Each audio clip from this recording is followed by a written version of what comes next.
Put that there. No, there. That's good.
There, I think that's settled.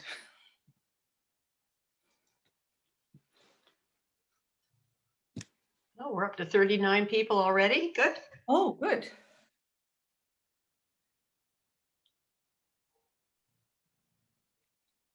Welcome, everybody.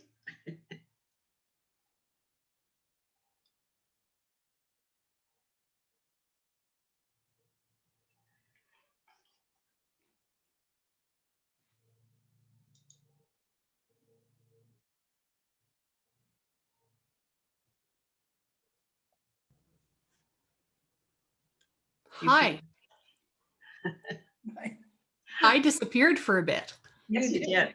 I'm sorry about that. That's okay. Good. And so you've been keeping everybody busy, Patty? No, we're up to 45. Yeah.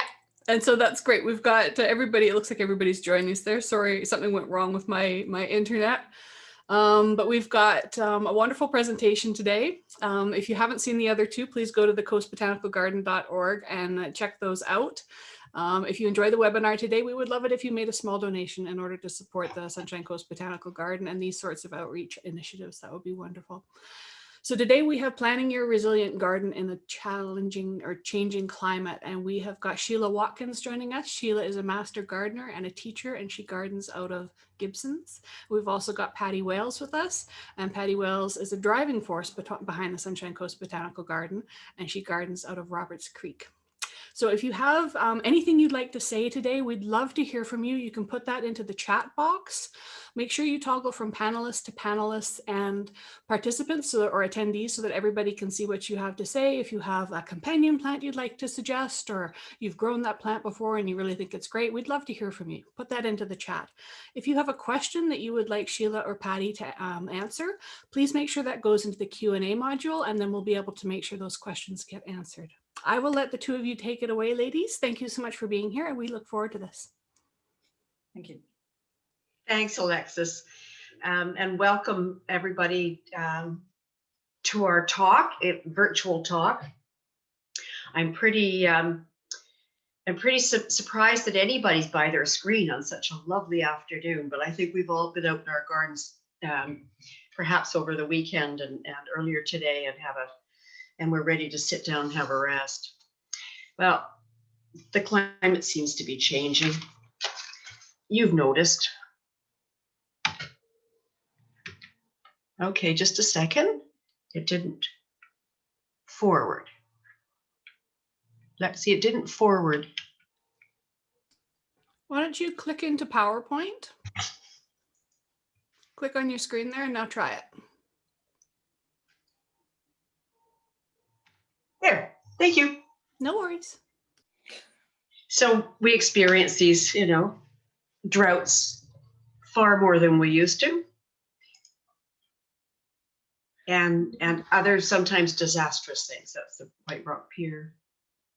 Yeah, we're expecting more storms and more concentrated weather patterns, which can mean strong winds. Hopefully this doesn't happen to anyone. But we have to, and we also expect to have a summer drought. So to make our gardens more resilient, need to prepare ways to deal with these things. we have heavier rain per storm. So possibly you can do something to improve the drainage in your gardens for when this happens. The other thing that happens with heavy rain, two things actually. One is the soil gets very compacted when the heavy rain hits it. And the other is if you've got a slope with bare soil on it, you'll lose all that soil. So if you can do something to control the erosion and improve the drainage, we'll talk about those things later on. Well, timing is off or timing is less predictable for what will bloom when and what the order of things will be coming out in your garden. Some plants have more of a sense of humor about the weather than others.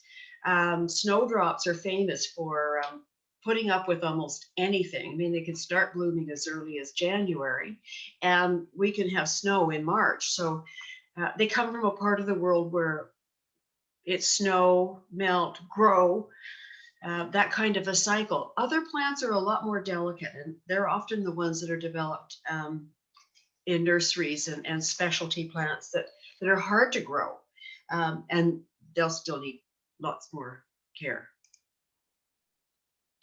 And some things grow just a little bit too easily. The English ivy is not a native to here and has taken over. There is a small patch of salal down on the bottom right-hand side, or there was before it got burnt. I'll stop doing that. Okay. Can you see the salal there? Anyway, ivy in the forests, it doesn't do the trees any good, and it takes over from the native plants. There's also possibly a laurel on the left-hand side of the picture. English laurel hedges have sown themselves, or the birds have distributed the seeds into the forest. So you find laurel and ivy and holly and other invasives there. And as climate changes, we are getting more invasions of pests and diseases.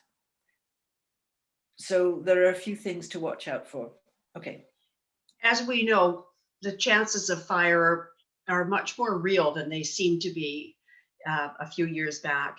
After I think it was 2015 when we had the big forest fire, but there was one last year as well. Forests are drier in the summer, and so spark is worse. We do live in or beside a forest. That's what the coast is. Forest fires may be started by anything. This one was started by a barbecue tank, and because it's in a treed area, the flames spread very rapidly. Luckily, the fire department was able to get it back under control, but there certainly were some losses that day. It's a couple blocks from me.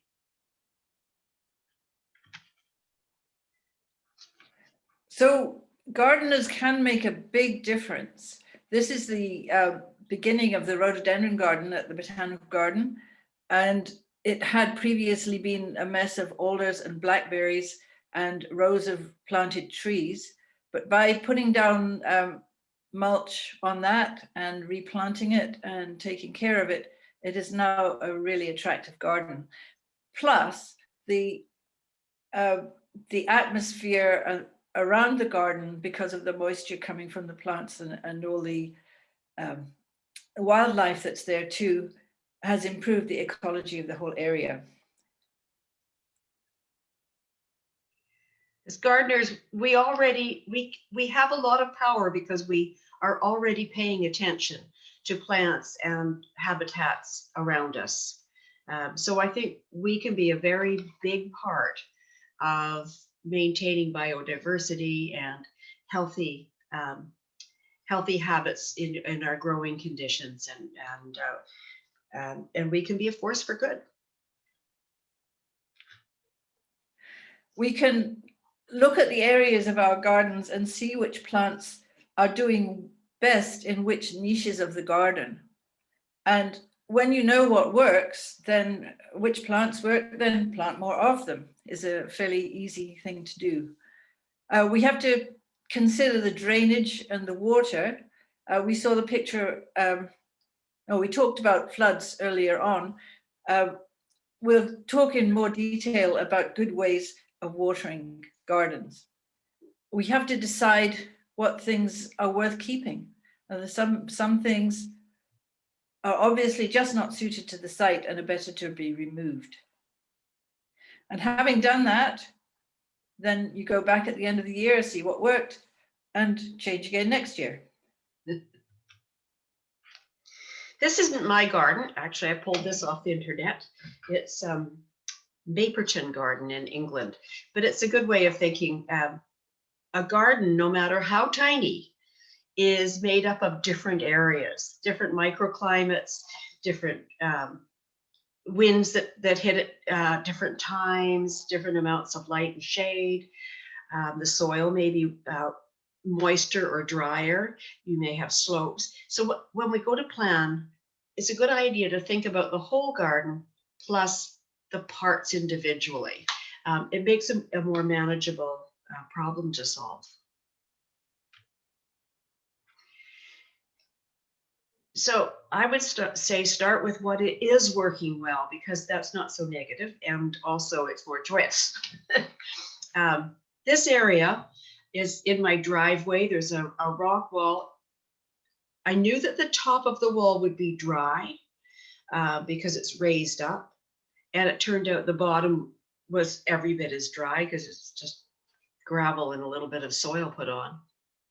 And yet the plants I chose for there have thrived over years. None of these plants has died in the last number of years. Some of them have grown out of their size a little bit. The roses are extremely happy, but start by observing the good things, and in other people's gardens too, what's working. And not everything is working. This is also at my place, and this Katsura tree turns color in June, July. Well, each year it's been a little bit earlier. And I was thinking, oh, I'm gonna have to remove it. And I still think that's a possibility, but it doesn't lose all its leaves. And right now it hasn't lost any branches. It's still coming out into leaf now. It's very pretty. I'm looking out the window at it. But because it's under extra stress for some reason, whatever's happening underground is either it's less water underground or some other problem with the roots. It's not behaving as it ought to behave. And that may, the sign that this is a sign of stress, brown leaves. It may lead to diseases like, or problems like aphids or pests. If that happens, the tree will have to go. If not, I've just learned to live with that autumn foliage in the early summer. Sometimes, especially young trees might lose all their leaves in the summer, basically go dormant. And you think they've had it, but don't cut them down, because next year their roots will have grown and spread a little bit. They have a chance of coming back next year. So don't be too quick to dig them up or cut them down. One tree which we all love and has been very useful in the past, but is really under stress because of lack of water, is the cedar, the western red cedar. And you may have noticed driving along roads, not last summer, but the summer before, and some last summer as well, there are areas where the cedars in the forest have just died. They are trees which are evolved to grow on wet slopes, not dry slopes. If they're planted in a hedge and the hedge isn't watered, especially if the hedge is on top of a berm where there's no groundwater, they tend to die. And so if you're thinking of planting a hedge, don't plant a cedar. Choose something that's drought tolerant. Choose something drought tolerant. And there are plenty of plants that you can use. And in fact, in my opinion, it's better not to have just one plant in a whole hedge, but have a mixture of different plants. That will give you more chance that some will live and maybe some won't do so well. I think you've noticed these berms popping up around the coast, especially on busy roads. And I understand why people do it, because it really does block road noise in a way that a hedge couldn't do. However, the habit of putting in a berm and adding soil around that includes trees that are existing is just a way to make danger trees. The trees start, the bark starts to rot right away, and the roots are no longer getting any oxygen, and that's necessary for tree health. So on this berm that I photographed the other day, there's trees are already dying within it. They've done some plantings. The ferns probably could make it because it's shaded there, but the rhododendron would need water, and there's no way to get water to a place like that. So if you're going to have a berm, make sure you have drought tolerant plants on it. It really reduces the choices you have for plants. Who's talking about this when I forget? You are. Okay, I will. This is called a rain garden.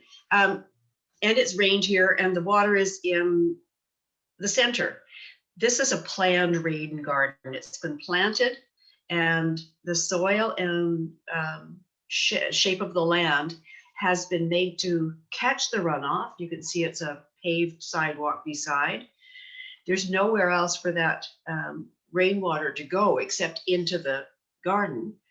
And so it's been dug a little bit deeper. There may be a drain in the bottom. We have something similar at the Botanical Garden, but it doesn't look like this yet. And our drain is well below, so you don't see the water sitting in it. But the plants at the bottom under the water here are tolerant of water. That's working. And the plants on the edges are dry loving plants because they're not getting the water. It's flowing right past it. And so that's called a rain garden, and there are many examples around. I can't tell for sure, but in the background, there's where you see the grass, it looked like there's a series of puddles. I may be wrong, they might be sidewalks or something, but it looks to me like they're puddles. It's not working there. Well, sometimes we have the right plant, but in the wrong place. This Regerzia did really well for me, and it did, in fact, it became huge. And it was in a garden bed that seemed to have enough water. And then this started to happen in July, August. And it hadn't happened before. And I realized that the drainage had somehow changed. The weather had changed. And I gave it a couple of years of, just trying not to go by it and look at it. It was a giant plant. So finally I got the message from the plant, and I took a mattock and dug out all the roots and moved. Luckily I have a couple of wet spots in my property, and I moved some of them to wet spots where it's thriving. It's not as big yet, but it's doing well. And some went to the plant sale, and hopefully people that bought it also put in damp spots. So it's just a matter of recognizing what's going on and doing something about it. And if you're lucky enough to have different environments, I only have dry spots in my garden. Some are shady and some are sunny, but I couldn't grow Regerzia, and I have tried. Yeah. Well, we used to have quite a few hours of sprinkling per week in the summers, but that seems like a long time ago now. And the more we learned about overhead watering, the more we realized it was rarely the right thing. Even if we had our own private water, it wouldn't be the right thing because it's not the best thing for most plants. Water needs to go below the surface of the soil. That's where it does the most good. That's the only place where the plant can take it in. Plants take in very little water through their leaves. So this is just a waste of water. It was always fun to see it backlit. But when I look at this picture from my garden, I think this is about 2014. There's no plant in that garden that requires a lot of water, and there was no excuse to do it. I just didn't know any better. So when you realize that you do have to water sometimes, for instance, vegetable gardens or anything which has been planted within the last year or maybe 2, depending what it is. Trees and shrubs that have been there for a long time might not need any water. Plants that set their buds in the summer, like rhododendrons, they need some deep water in order to set good buds. So there are different ways to do it. For vegetable gardens, a soaker hose is very good, and you can run it under the soil. So that there's maybe between 6 and 9 inches between parallel lines of the soaker hose, and you run that. You can test it to see how long you'll need to run it. The surface of the soil will not look wet, so people say that soaker hoses don't work for them because the soil doesn't get wet. But the point is to keep the water down where the roots can get it. Another way is to make a circle, raise a little berm around a plant. I can't find that slide. Oh, it's the one after. I'm doing the wrong order. The thing is to water, not to water too often to each place. Some people have said, okay, I'm allowed 2 hours of water per week or per day. So I can give everything in my garden 5 minutes of water, and that will do it. But it won't, because just the very surface of the soil will then be wet. The roots then will come up to the surface because they want for the damp soil. But for a healthy plant, you want the water to go, the roots to go as deeply as possible. They used to say, give an inch of water a week to lawns. This was the motto in Vancouver at one time. They reckon that an inch of water from a hose or a watering can will actually moisten the soil down to about 8 inches.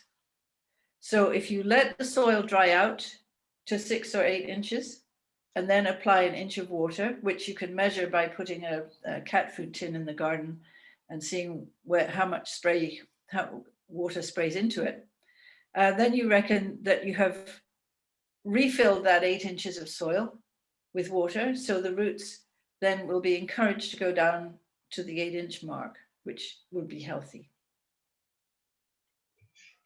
You can make little pathways and things around the garden or dry river beds, and then the easiest way to water those sort of areas is to let the water run along a dry riverbed, and the surrounding plants will move their roots to get to the damp spots.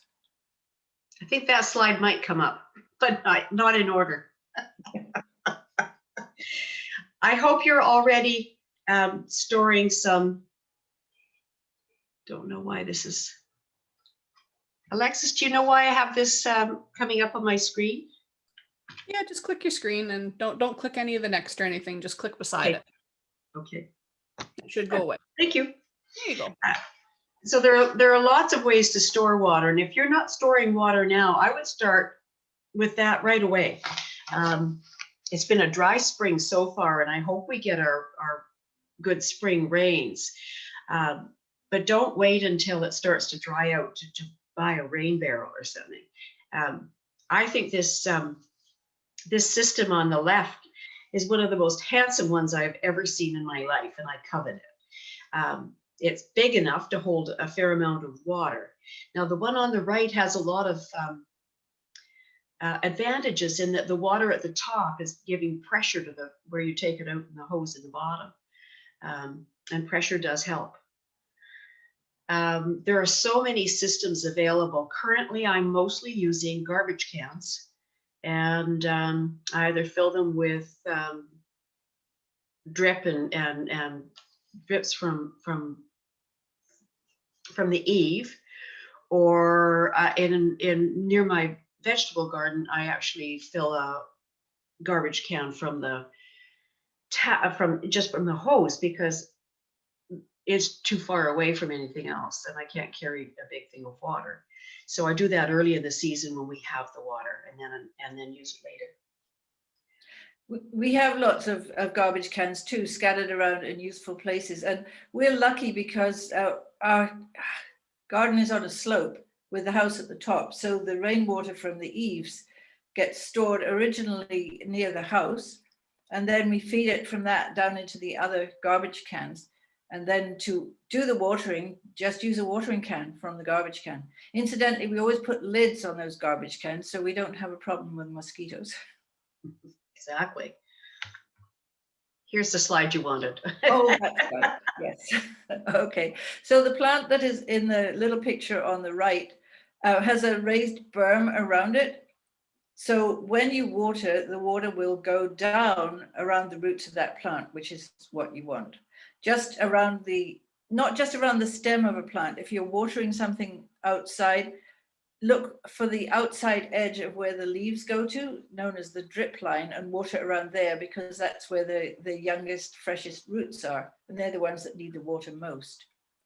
The drawing shows a dry riverbed or a runnel over a shallow groove. Especially if you have a slope, you want to groove across the slope so that when you water, the water doesn't simply run down and get lost. So then you could just water one end and you don't have to necessarily move your hose along it. You can just sort of fill it and the water will flow through that area. Sheila, something we've talked about that we haven't got a slide for is grouping the plants together that like the same amount of water. Oh, most definitely. Yeah. So don't mix your thirsty plants in with your dry lovers, because then you'll be watering half the plants the wrong amount. If you have a few thirsty plants, put them together, not too far from the hose bib, unless you're willing to carry. Yeah. I'm assuming we'll come to having zero watering again, zero hose watering, and only be able to hand water at some point in the summer. Yeah. You have to assume that's every year, even if it doesn't happen. Yeah. But the major thing which will help in that respect is using a mulch. I'm going to talk a little bit about mulches further on, but that's the one thing that will give the most help. Mm-hmm. So I'm not showing that scary fire shot again, but this is a big problem. And there's a lot of information out there. So I've got a couple of things places you can look. But these are the things that Sheila and I wanted to emphasize. Yeah, conifers are very flammable. So you don't want any of those near your house. If you're planting foundation plantings, keep the conifers away and use maybe evergreen, broadleaf evergreens instead. If there's a fire on the ground, the flames can get up to catch something, say 10 feet above it. So limb up the branches of your conifers to at least 10 feet above anything that is likely to burn. And that will make a huge difference. And branch piles that dry, they can become very dry fast because they're piled up. If you have the space to have a branch pile, which can be good habitat, but try to get the branches on the ground so they rot right away and don't dry for years and build up as kindling. Especially if you have woods, you have to be a little bit vigilant about the dead lower branches that can kindle up a fire and bring it up to the ground, which is hotter. I think we've already mentioned we live in forests. The second reference I've got here from the Victoria Master Gardeners is essentially a PowerPoint presentation that you can run, and the information is in it. It's very good, and there's a lot of information out now. We can't really do justice to this subject here and now, but don't forget about it when you're planting things, the conifers particularly. I didn't know this when I planted, and I did plant conifers. So a couple of years ago, I went around and took clippings from several of the ones that were at the closest points to the house, and I put them in the kitchen sink and proceeded one after the other in what I hoped was a safe way to light them up. And my goodness, they went up fast. And some of them, one went up with a whoosh. And I thought, oh, this is really important to know. And so this is the one that went up with a whoosh. This is Arizona cypress. Who knew it would be so big? I got it in a 4-inch pot as a little decoration for Christmas. It's very happy, and it's grown far beyond the house. And I started limbing it up some time ago, and this year and I've been trying to make myself cut it down.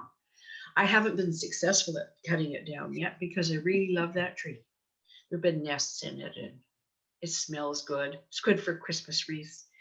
So finally, I have had it limbed up above the roof line, and I think it could go, that's the picture on the right, I think it could go a little higher, but we'll give it time to build up more of a crown and then limb it up some more. Meanwhile, my old cedar roof started to leak, and I now have a metal roof, so that danger is quite reduced from that tree, which is a big relief. And I'm hoping I can keep the tree, and if not, down it will come. Okay, roots. We are not lucky enough to have soil this deep. For most of us, there's a few inches on top, and then it's rock and gravel and sand. But some plants would really like to have deep roots. They basically mine nutrients from way deep in the soil. And we want to encourage these roots to be as deep as possible. There used to be, when I was a child, there was a gardening show on the radio in England. And the answer to everything was, the answer lies in the soil. If we can make our soil work, then our plants will be happy. Well, there are a huge variety of roots for trees and shrubs and food plants. And unfortunately, you don't get a cross-section diagram when you buy a plant. This is something that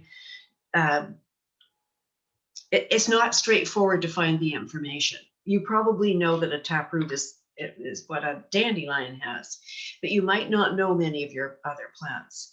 And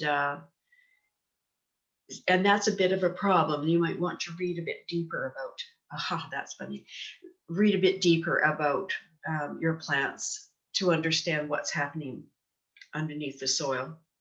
If you read about companion vegetables, you will find that they recommend vegetables that have shallow roots do quite well alongside vegetables that have deep roots, because the roots are working in different levels of the soil, so they're happy together.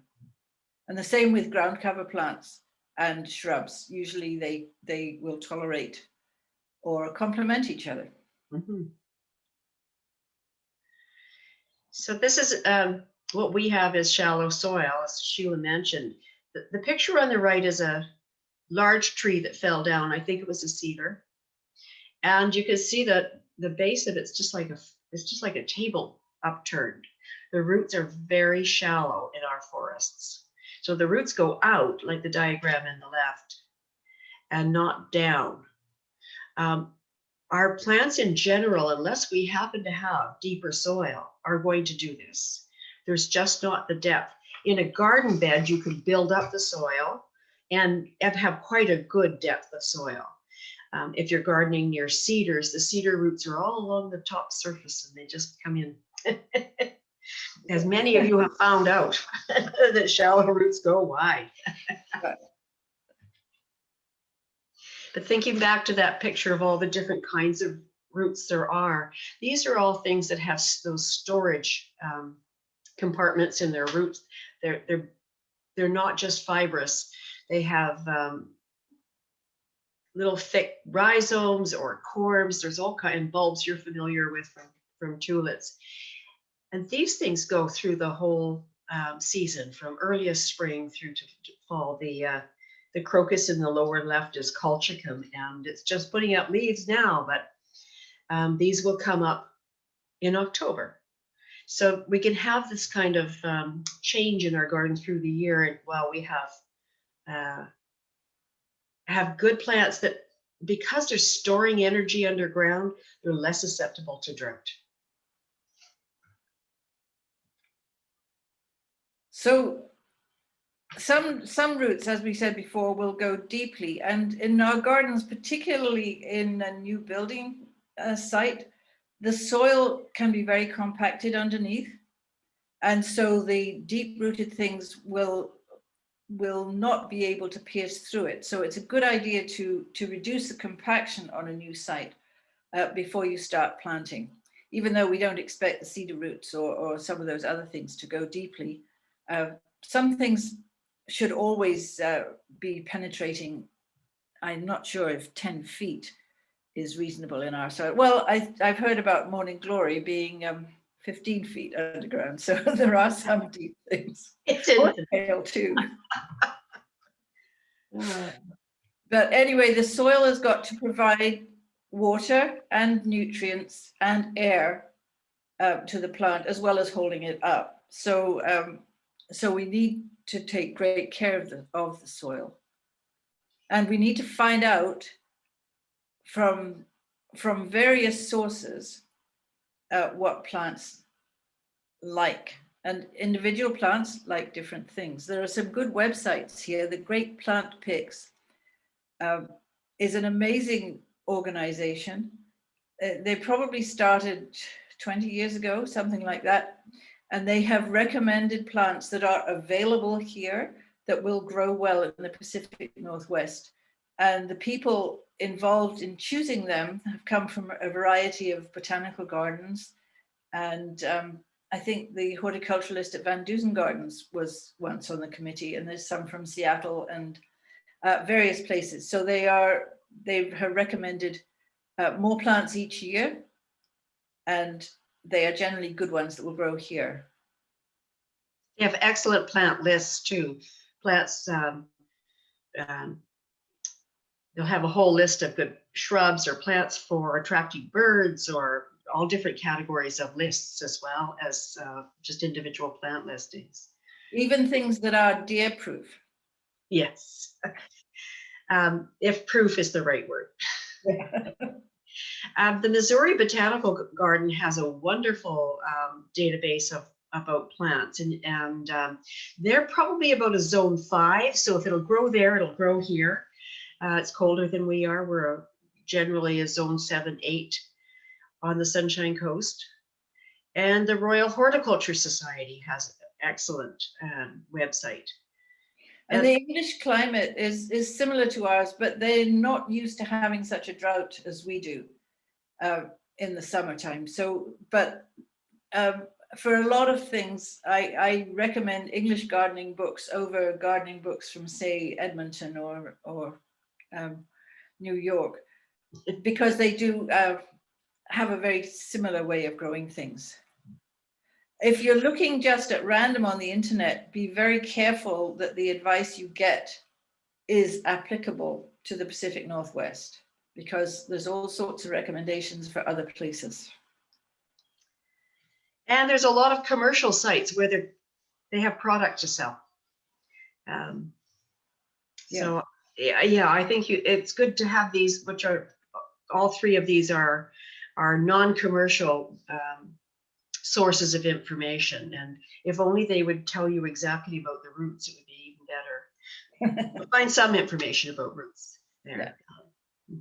And when you buy plants now, very often they list cultural necessities on the tags, but so make sure you read those.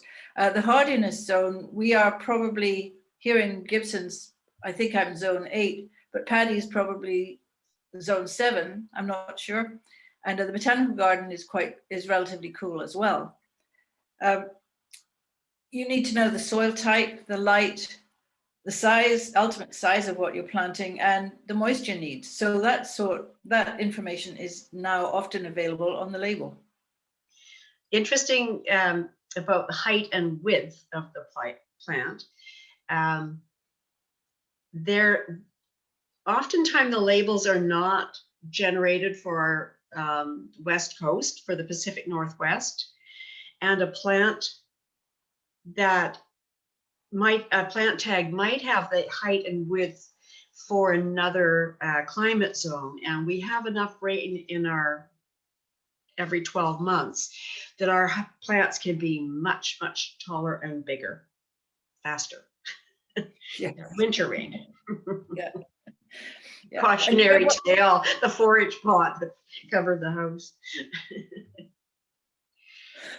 So soil's everything, isn't it, Sheila?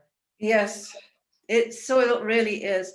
And now when I was young, they used to say dig stuff in, and now they say, which is great because I'm old and don't like digging, you can add your organic materials to the top of the soil, and you can let the worms and the other organisms in the soil move the nutrients down into the soil.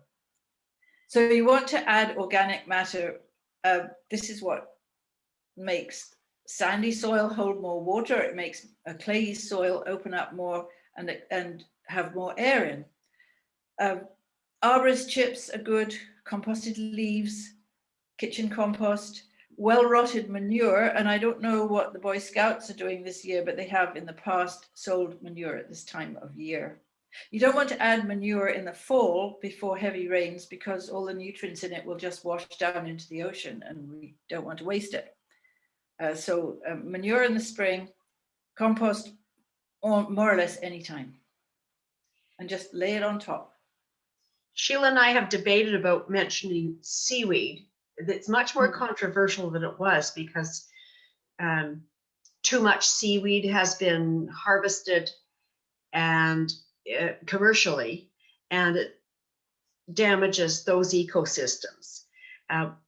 If you are using seaweed, be sure not to do it in the late winter, early and spring.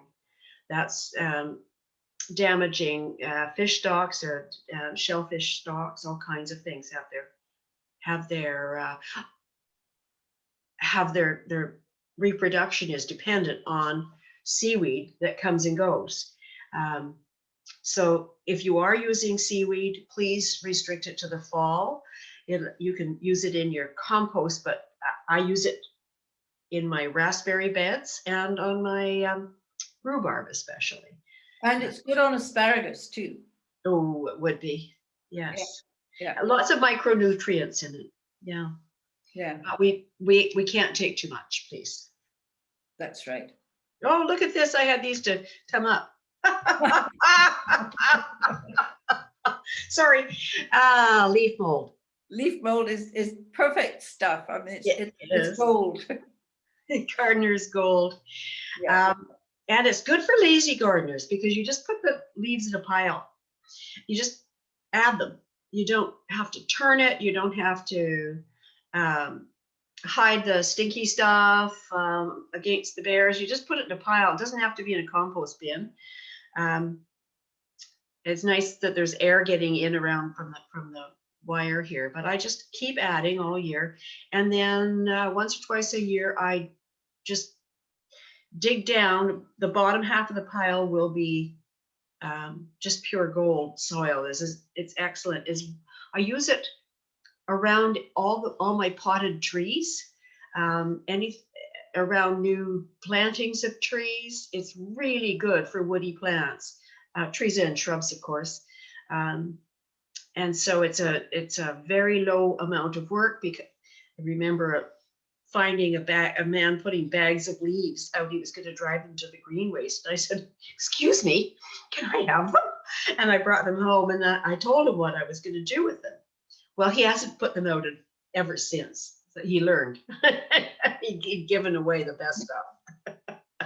The other thing we used to do was rake up all the leaves from under all the shrubs in the garden and put them in the green waste or put them in the compost. But in actual fact, it's much better, much easier, and just to rake all those leaves around the shrubs, unless there's something that's really diseased, like maybe cherry tree leaves that often have disease, and then you should move them away. But basically use the leaves that are there as a mulch, but rake them off anything which is supposed to stay green, because a layer of leaves on the lawn will turn the lawn yellow underneath it. So rake them off the lawn, but rake them back onto the shrubs. Right. Mulches. I think this is our favorite subject, isn't it, Sheila? I think so. Yeah, it's the lazy gardener's best friend. There are so many different mulches. Mulches hold the water close to the roots, so the water doesn't evaporate easily. And They, there's so many different things that work. These are just two examples from the garden. they also prevent the very heavy rain from compacting the soil, because the energy from those heavy raindrops gets dissipated by the mulch, and so you don't compact the soil underneath. Yeah. They keep the roots cool, and Yes, roots here, they can burn if we have a very hot summer. The roots near the surface, especially if you've watered wrongly, can simply burn. yeah. Now, depending on what the gravel mulch will alter the pH, since most of our soil is a bit acidy here on the coast, and it'll favor a different set of plants. The shredded, I think those were arborist chips on the right, and that is more acidic, and many of our native plants are depending on acidic soil. Our soil is acidic also because of the rainfall in winter. Not from acid rain, but it just causes more acidity in the soil. Oh, but you have to be careful if you're planting a new garden and you buy soil, because the soil you buy might be just a mixture of compost and sand, which is not acidic. So if you're using that and you're trying to grow, say, rhododendrons or native plants in it, they will not be happy. So try to have basically native soil, or a special, if you're buying in soil, you can buy special ones, the special soil which has the correct acidity for native plants. Sheila, we're running late, so okay. we'll be briefer on our slides. Okay. So here's some mulches that you can see that they're keeping the water from evaporating, and they're slowly breaking down. The surface between the mulch and the ground gradually becomes one thing, and the mulch goes away as it becomes soil. The straw can look a bit odd in a garden bed, but it's a great mulch around vegetables. But do use straw, not hay, because hay would have seeds in it, which you'll be weeding up forever after. Mm-hmm. So we've got some, it looks like commercial bark mulch lower left, and that's not the best. We'll talk about that in a minute. Just what's fallen from trees by the primulets and the pine needles. I've been so surprised at how many tiny bulbs can come through a deep layer of pine needles. Yeah. It's very good. Yeah. And they're quite acidic, so they make a good mulch around something like strawberries. Yes. It's like an acid soil. Landscape fabric is my bugbear. I really hate it. When I moved here, there was a layer of gravel and a layer of black plastic, which was probably put down in the 60s, then some soil, and then landscape fabric, and then some mulch. And so I spent the first summer here pulling it all up. What happened was that people had cut holes in the landscape fabric and planted rhododendrons, and then put mulch on top. Because a limited amount of water gets through the fabric, all the roots of the rhododendrons grew in the mulch. And so the rhododendrons didn't have enough moisture, and roots were too hot, and subsequently died. Landscape fabric says it's better than plastic, or it probably is better than plastic, but it is still bad. And things that have been planted, their roots spread underneath, but the landscape fabric is still there sometimes, and it really doesn't contribute anything to the health of that plant. It just puts it under enormous stress. So get rid of the landscape fabric. So when you hear chainsaws in your neighborhood, someone's getting tree service, and they're going to be chips, chase the truck and ask if you can have them dumped at your place. I actually had some tree work done this year, but I have chased the trucks. This is what we mean by arborist chips. It's often has some green in it and a lot of brown, mixture of sizes. It doesn't have so much bark in it. Bark doesn't break down very well. It's made to withstand rot. And so you want the chips from the inside of the tree to dominate. And if there's green matter as well, all the better. And I use it on all my beds except the vegetable garden where I use the straw. We use it all over the garden. We have some arborists who kindly we'll drop off another couple of truckloads when we need some more.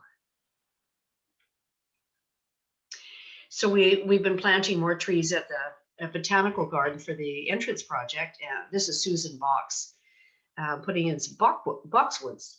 And she has a great method. The bark mulch is perhaps 6 or 8 inches deep, and she rakes it with a metal rake. She rakes the shape of the hole she's going to dig, plus a rectangle around it, so that, and she pulls the bark mulch away. Then when she digs the hole, the soil and the bark mulch don't get mixed up, and you don't end up with soil on top, which would foster weeds. So it's a really good tip from Susan. And she doesn't amend the soil. The old books say amend the soil around your roots.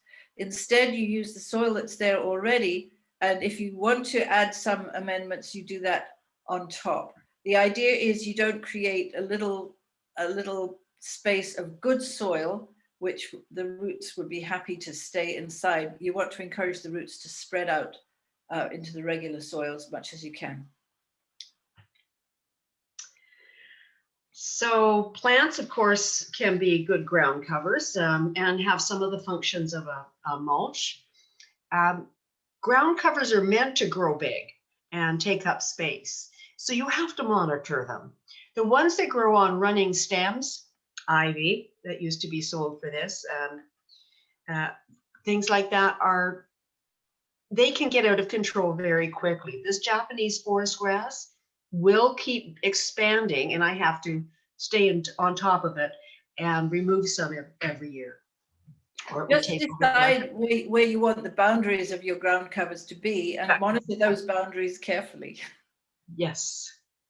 So lawn is also a ground cover, and this is I have an orchard in my backyard, and at first, when I first moved here, I bought a ride-on and tried to treat it like a lawn. Well, that was ridiculous. So I just mow paths through it. It's a much healthier environment all around. There's so much more life in long grass than there is in short grass. It's very good for wildlife. Don't spend the time mowing, and I think it looks really nice. And you don't have to have a huge expense to do that. We just have a really postage stamp lawn, but it is long grass. We mow it quite short in November, and it's now full of crocuses and daffodils. And then we let it grow, and it has daisies and lupins and other things throughout the summer. But of course, if you've got children playing ball, a lawn is best. This is Great Dixter. They have taken their meadows to a whole other level of, they would bring in hay from surrounding areas that had seeds from native plants that were becoming very rare. It's been highly effective, and this is one of the most beautiful gardens in the world. And if they can grow a meadow in their front yard, which they do, then I think we can consider doing that too. Yeah. I'm not going to linger on this one, but moss garden, if you're having to weed out the moss, then maybe you should have a moss garden and weed out the grass. Yeah, and it's wonderful on a hot afternoon to sit on the moss with a glass of beer and the radio and just pull out the bits of grass. We're getting on in time, Sheila. I wonder if we should have a 1-minute pause so people can stand up and stretch. We're almost an hour. What do you think, Lexi? How far are you through the presentation, Patty? About halfway? Are you 75%? More than halfway. We're 60%. At least 80%. We're 80%. 80%, then let's keep going. Okay, gray leaf plants. They're fantastic for not needing water, and they can be so beautiful. The gray is often, the surface has little tiny hairs that you can't even see, and it holds, it just changes the moisture in the air. It holds it close to the plant. They're Mediterranean style plants. Growing plants close together is another strategy for drought. there's less surface showing, so soil surface, less evaporation during the afternoons, hot afternoons, and these are drought tolerant plants as well. And there's less space for weeds. That's a huge change. Yes, they come up and before you notice them, they're 2 feet high and they have only a couple of leaves. They're very weak. Yeah. Famous. We had a question come through on the last slide Mhm. that I want to get to. The gray-leaved plants. What are those? Okay, the brightest one is I'm drawing a blank on plants. Lamb's ear. That's right, woolly lamb's ear. Yeah. And that's a sage, isn't it, at the back there? A salvia? I'm not sure. Yes, there's a yellow salvia and a purple salvia. Oh, Sounds yeah. good. That's great. Thank you. Continue on. okay. Okay. This is Bellevue Garden, and this was planted in 2005, I think. It's a beautiful, when we can travel again, if you ever go down there, it's a great place to look at. And this is dense, dry, loving planting. Looks great. Also, the different layers, there's the low and the medium, and then the trees at the back. That is really, really important as far as encouraging wildlife. I'm sure a lot of you took Harry's class on native plants, and I hope you took it to heart. We need native plants in our gardens. A few of my favorites, the sword fern. People complain about them, but I think they're absolutely beautiful. If you have a very tidy garden, what you want to do is just about now, before the new fronds unfurl, cut them back. I don't generally do that except in 1 or 2 places where I want them to look particularly tidy. Thimbleberry, top left, a good garden plant. The berries are divine, best flavor ever. But they have, this plant has beautiful big strawberry-like flowers in the spring, and the leaves stay green, of course. It's a lovely soft green. And then in the fall, the leaves turn red. So it just has one season when it's dead sticks. Evergreen huckleberry, very good for wildlife, but you can grow it in a formal way, like a boxwood if you want. Yeah, it would make a good alternative to a boxwood hedge, because boxwood can get fungus diseases, which this wood is less likely to get, and the berries are delicious. I've got salal berries down in the lower right. That's one of the berries I really love to pick.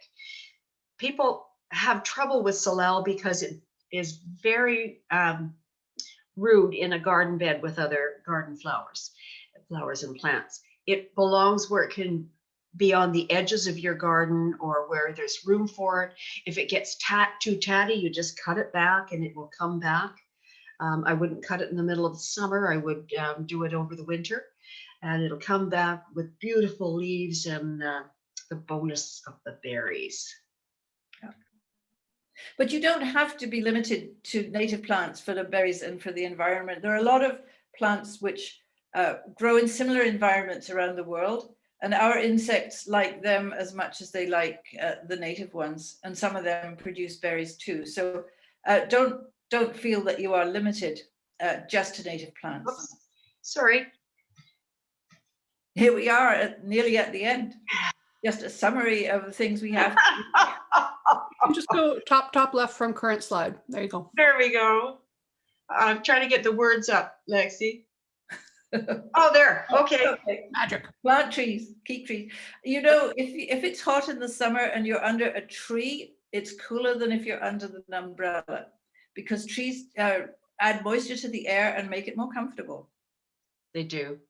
And they live a lot longer than we do. We think we can plant a tree and then get rid of it when we feel like it. They're supposed to live hundreds of years. Yeah. We've been talking about organic methods, and we really need to grow organically. There's really almost never an excuse now to use pesticides and herbicides. It's just too damaging. And if you have aphids on a plant, for one thing, aphids are really attracted to things that have been over fertilized and are growing too fast. But another thing, aphids there will attract an aphid midge, which will control the aphids. Whereas if you'd sprayed them, then you'd be spraying the beneficial midges as well as the aphids themselves. I think we've hammered this point quite a lot. Water wisely. And get flowers all year round for the pollinators, like the viburnum, which is flowering at the moment. And there are various flowers which flower through the winter. I've got a little white honeysuckle that I think started flowering in February, and the hummingbirds love it. Yeah. There's some mahonias that will flower in December and January, and I know hummingbirds are buzzing them all the time. On a warm day in January, the bees will be out. Yeah. Seed heads, of course. Some people like to tidy up their garden a lot in fall, and I would say tidy up your garden a little in the fall, because there's a lot of habitat in the seed heads, and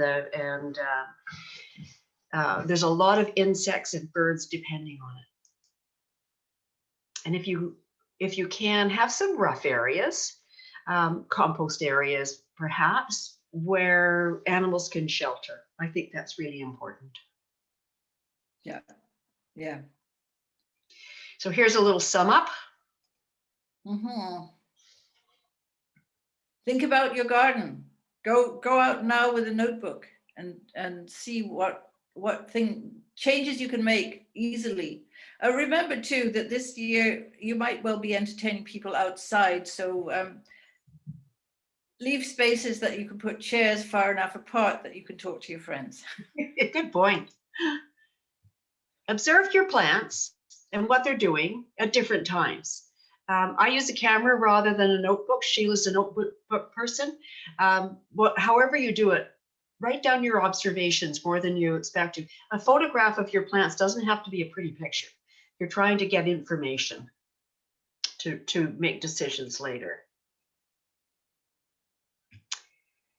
So make plans, and it doesn't have to be done all at once.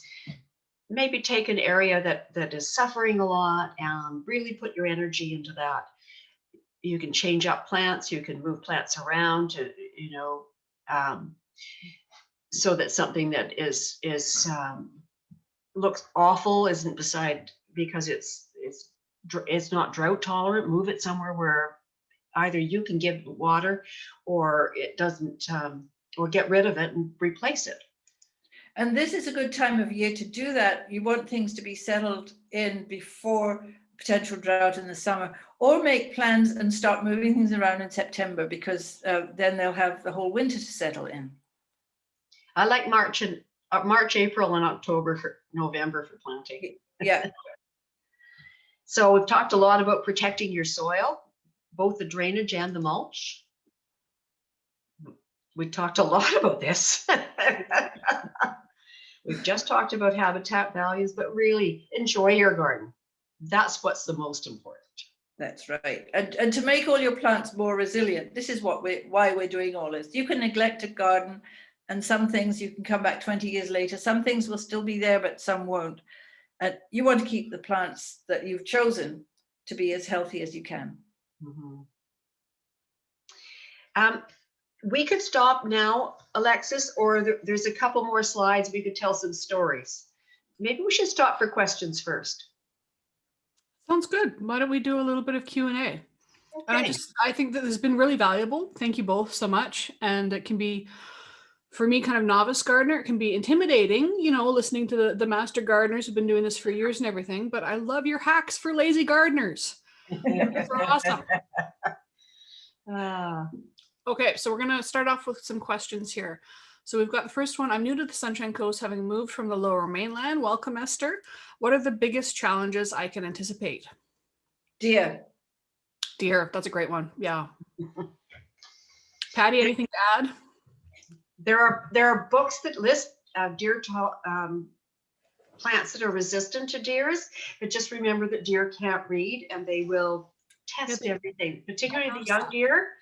They'll try anything. They don't know that things don't taste good or that they have prickles. So find out from your neighbors. Try and see a lot of other people's gardens You'll pick up a lot of tips about what doesn't work and what might work. This isn't the best year for garden touring, but your neighbors should, well, and once we get more vaccines around, there should be some opportunities to visit lots of gardens. Visit the botanical garden. Yeah, the botanical garden is amazing because it's got the vegetable part and so many different habitats there that you can get some ideas. But absolutely, being aware of deer is going to be a big one. We're going to go on to the next question. What can we do with tapped out soil? For example, soil that comes out of pots and is replaced. Any recommendations? I like to mix last year's soil with some new soil each year, and compost and leaf mold and all of those other things. Or just if you want to get entire new soil for your pots, just spread the old soil on your garden unless it's full of disease. But usually the soil is okay as long as you don't use it for the same crop as was in the pot before. If you're buying pots for trees or things that are going to be in the pot for many years, try to get sides that are like this. The bulbous rounded pots, it's very hard to get the plant out intact. Yes. Oh, interesting. Okay, good. Yeah, and sometimes you have to smash the pot. So look for straight-sided or flared out-sided. So we have a question about a specific plant. It's a pink Dawn Tom summer viburnum. It's 13 years old, but it's not flowered this last year or this year. Any thoughts on that? Sheila, is that the plant you've talked about? What did she say? It was a summer flowering one? Because the winter one that I have, I thought might be called Pink Dawn. Maybe summer viburnum, yeah. Summer viburnum. Maybe if you prune it the wrong time of year, you can prune off the flower buds by mistake. That sometimes happens with rhododendrons, for instance, because they make their buds in July. And you go around in the fall and prune your rhododendrons without realizing you've cut all the buds off. Also wonder if it, having been there for 13 years, maybe the environment has changed for it. Is that possible? It could be in more shade than it used to be. Yeah. That would definitely make a difference. So we have another question about a giant sequoia tree over 200 feet tall, but it's right by the driveway. Can the root be cut back? Not effectively, no. It's an honest question, got an honest answer. Oh, yeah. Because you know, even if you get a narrower car, I don't know. That tree is. It's a big tree. It's going to need those roots. And you can't top it because it's got to keep that cone shape. Because there's some going along North Road by the motel there that have been topped, and they are just very, very sad. Well, this is just the clipping back the roots, but yeah. Okay, that sounds like a no. You got a bumpy driveway. Yes. Sorry. So we have one question. What are your thoughts on using rabbit manure in the garden? Never done it. Oh, I once saw a picture of a sunflower that was a rabbit's habitual spot, and it was about 5 times the size of any other sunflower. I imagine it's a fairly strong fertilizer. Like chicken manure would be very rich in nitrogen, so it's going to be fast growth. But it could burn roots. Yeah. Okay. I would mix it with other things, weaken it a bit. And please don't let the rabbits go out into the environment. We don't need rabbits on the Sunshine Coast. I had a nightmare about rabbits in my vegetable garden the other day. So we have a question about what about raking up the leaves in the beds with roses with black spots? So those are probably rose leaves that we want to be removing? Yeah. Yes. Okay. Definitely. And then mulch so that there's any spores left on the soil, then they get buried under the mulch. Wonderful. Wonderful. That's a great added tip. Thank you. And this is, here's a challenge. At least I think it's a challenge. A good year-round drought and shade tolerant ground cover that stays green through the winter too, please. Epimedium. Epimedium was that? Yes. Okay. An evergreen strawberry. Yes. Evergreen strawberry. That sounds lovely. Yes. We've planted some evergreen strawberry at the botanical garden there's a bit of a berm beside the parking lot, and you can see that it's taken and it's spread very, very well. Mhm. We have some other ground covers that we've just planted in the parking median. They're not going to look like much yet, but they are going to be terrific. We've had a couple comments going into the chat that have just gone to the panelists, so the rest of the attendees here won't be able to see those. Caroline is reminding us that deer hate the smell of human urine. I have contemplated that one, but never followed through, but it's a good tip. And then Sonia lets us know that top dressing rabbit manure as opposed to digging it in, and she says it won't burn the roots that way. So that's a nice tip. Oh, good. Yeah. Then we've got another question here from Penny saying suggestions for plants for Cowrie Lane this summer. And also a tip saying the garden club is selling rabbit poop. Apparently it's very effective. So there we go. Excellent. Are these in planters on Cowrie Lane, or are they? I think they're planters. Okay. I think they'd have to be planters. My office used to look over that lane. There's nothing but concrete in there. Yeah. Oh, there's just so many opportunities. Make sure the soil has some nutrient in it, and I would mix some small conifers that can stay year round with some seasonal changing flowery things. That's pretty big.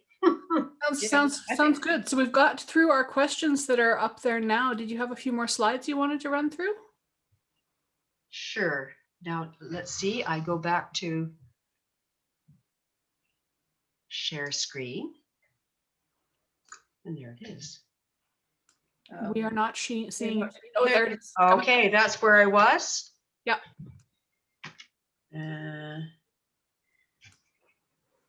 I'm sharing, but again, it's not advancing.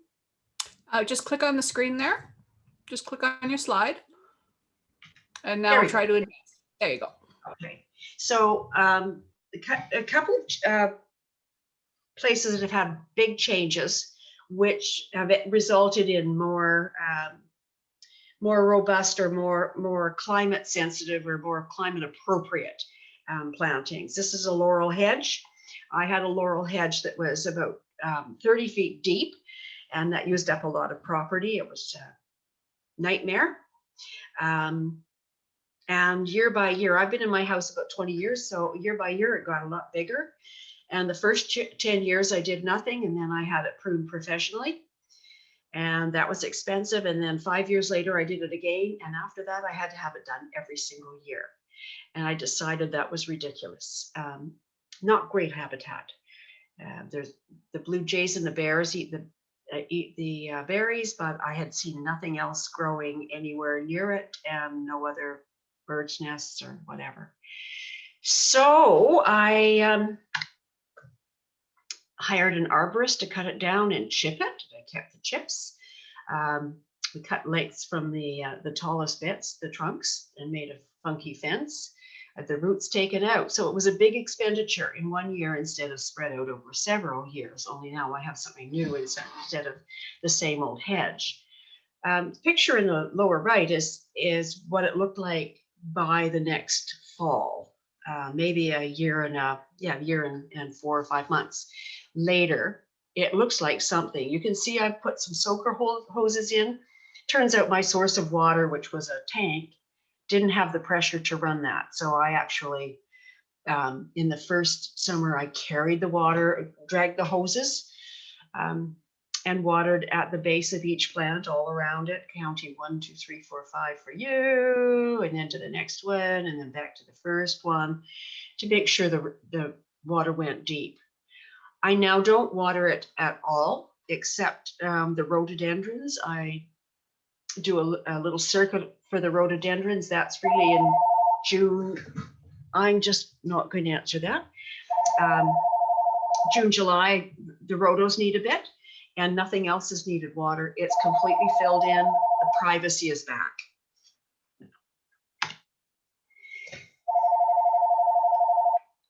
Outside the pavilion at the back, the terrace garden. I hope that doesn't keep running. Good, it stopped.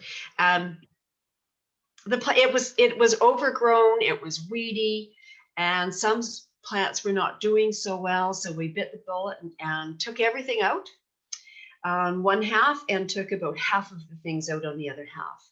The lady whose knees you see up there, that's Kathy Leishman. She designed a new Mediterranean style water-wise garden for us. And we used existing plants and purchased plants to get combined. This is Angelina Sia in the foreground, and she's part of the Great Plant Picks group. Very, very good horticulturist, and she and Kathy are great friends and did a good job for us. This is 1 year later. Lots of gray leaf plants, good mulch. Heinz Tigges did the fence. The agaves have to go in the greenhouse in the winter, but they're shallow rooted, and not, apart from the prickles, they're pretty easy to move. And it's just grown in so well. It's much, we still get weed seeds, of course, and weeds still grow, but they're much easier to take out. Mm-hmm. And here it is last summer. So we were so pleased with how that went. So it was a matter of taking a problem area and making it a feature. Needs almost no water, a little bit. And that's so if any of you haven't been to the garden since the new front was done and the new terrace garden was done, I sure hope you get to see it this year, because it looks absolutely stunning. Thank you all for coming and persevering. That was wonderful, Paddy, Sheila. Thank you so much for all your knowledge and your sharing and your humor, and again, your lazy gardener tips. So we encourage anyone, if you enjoyed this webinar and you learned something from it, we would appreciate a small donation. You can do that at coastbotanicalgarden.org. You can also review the tape of this in the next few days. The recording will be up there. And if you do have a question now, we will give it a couple more minutes if there are a couple more questions coming through. Otherwise, thank you all so much for joining us. Thank you. Thanks, Sheila. It's always great to work with you. Oh, thanks, Paddy. That was fun. Thanks, Lexi. That's great. Thank you all so much. Bye.